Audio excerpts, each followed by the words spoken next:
আজ বানাবো তেল ছাড়া দারুণ একটা হেলদি জলখাবারের সহজ রেসিপি।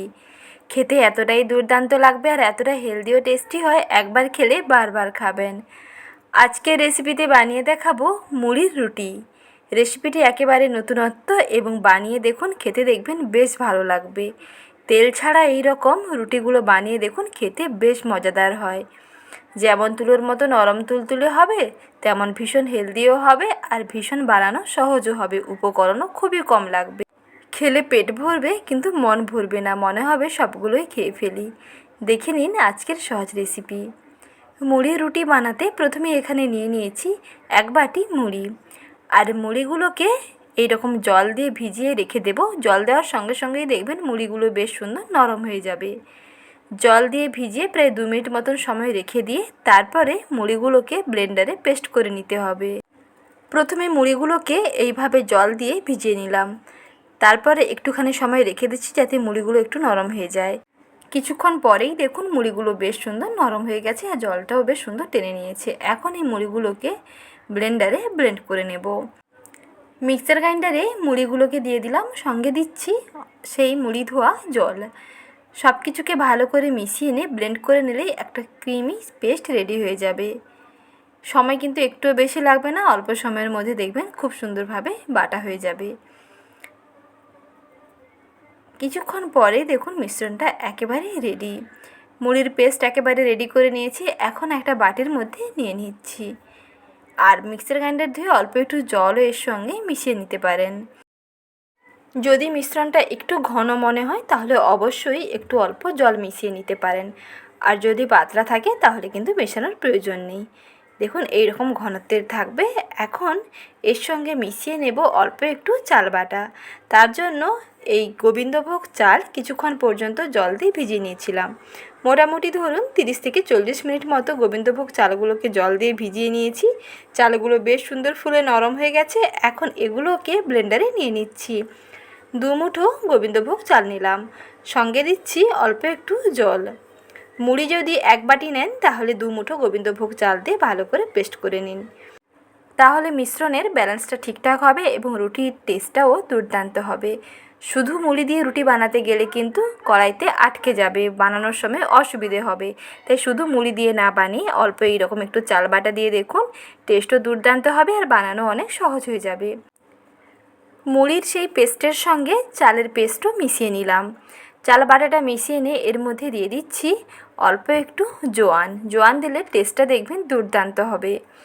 আর এটা ডাইজেস্টের পক্ষেও খুবই ভালো, স্বাস্থ্যকর হয়, হজমের কোনো অসুবিধে হবে না, খেতে দেখবেন বেশ ভালো লাগবে। তারপরে স্বাদ মতো একটু নুন দিলাম। তারপরে একটা হ্যান্ড উইক্স দিয়ে বেশ খানিকক্ষণ পর্যন্ত ফেটিয়ে নিচ্ছি। আরও 2 থেকে 3 মিনিট ভালো করে ফেটিয়ে নিলেই মিশ্রণটা একেবারে রেডি। যদি মনে হয় মিশ্রণটা ঘন লাগছে তাহলে কিন্তু অবশ্যই এর সঙ্গে অল্প একটু জল অ্যাড করতে পারেন। তার আগে অবশ্যই একটা হ্যান্ড উইক্স দিয়ে ভালো করে ফেটিয়ে নেবেন। হ্যান্ড উইক্স কিংবা কাঁটা চামচ দিয়ে ভালো করে ফেটিয়ে নেওয়ার পরে দেখবেন যে মিশ্রণটা এইরকম আছে কি না। যদি থাকে এইরকম তাহলে সামান্য অল্প একটু জল দেবেন।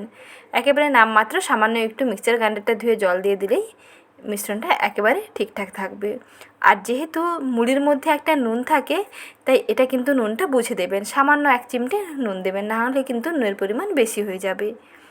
এখন সব কিছুকে ভালো করে ফেটিয়ে নিলেই মিশ্রণ একেবারে রেডি। এইরকম পাতলা করে একটা ব্যাটার বানাতে হবে, তাহলে রুটিগুলো দেখবেন বেশ নরম হবে। আর বেশি মোটা থাকলে রুটিগুলো বেশি মোটা মোটা হয়ে যাবে। তো একটু পাতলা করে ব্যাটার বানিয়ে নিয়েছি।